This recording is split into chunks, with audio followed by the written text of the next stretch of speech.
这个硬盘呢是越来越贵了，而且这个大容量企业级呢接下来还要涨，真的让我有种生无可恋的感觉呀。那在开始推荐之前呢，先回答疑问和分享信息啊。首先呢，就是为什么没有冬至的推荐？主要原因呢，就是冬至的企业级啊没法个人送保，也就是不支持联保，只能电保。当然呢，电保也没有什么问题啊，但是呢，我对冬至的这几家经销商的店呢不是很熟悉啊。目前玩家圈的口碑呢也没有像几家老店一样成型，所以呢就暂时不推荐企业级了。那这属于我个人的原因啊，想买冬至的可以去看看别的 UP 主的视频。然后目前西数的保修政策呢可能在缩紧啊，原因之一呢就是有人利用高压烧坏主板的方式去骗保，非常的离谱是吧？就种种的行为啊，让本来就复杂的个人送保呢雪上加霜。最后呢是关于二手盘的消息啊，目前的西数全系列企业级呢都可以清零 Smart 了，并且 H320 和 H330 呢也可以实现第三方维修，所以呢买二手的风险啊也骤然增加了。那这次需要分享的信息就这么多，我们开始吧。现在照例呢还是 4TB 起步啊，4T 以下的缩水厉害，属于是质量不太行，价格很行啊。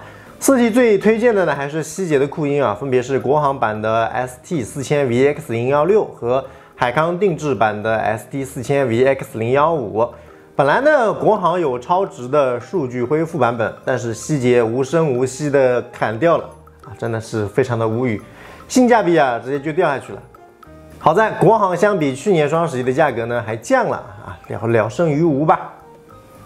不喜欢希捷品牌的朋友可以买西数的紫盘 4T 啊，国行型号是 WD43PURZ， 当然呢也有 OEM 的定制版本啊 WD42HKVS 可以买，价格呢会便宜一点啊。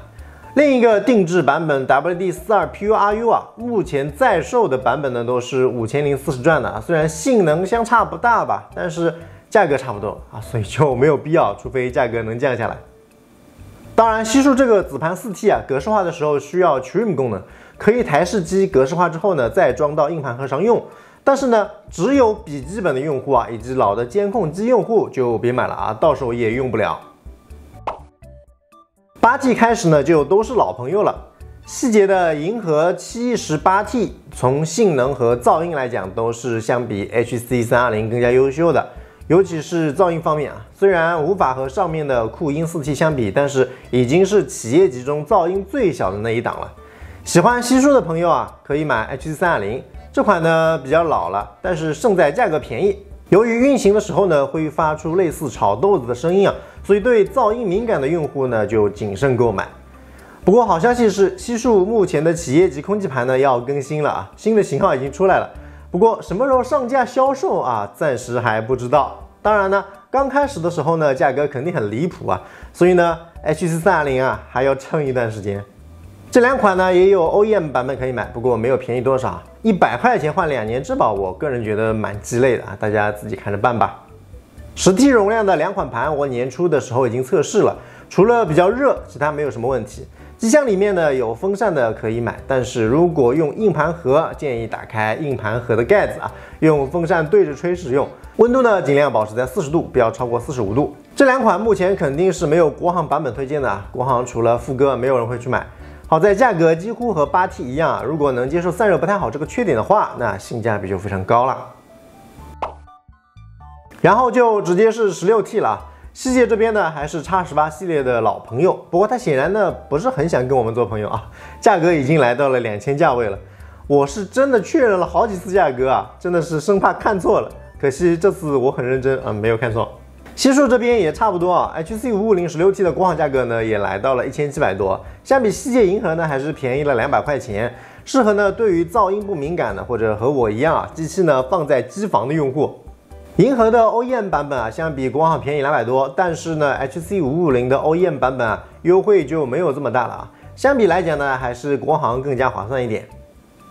虽然希捷有 X20 的 18T 版本啊，但是目前经销商的都没有这么进货啊，应该是价格不合适吧。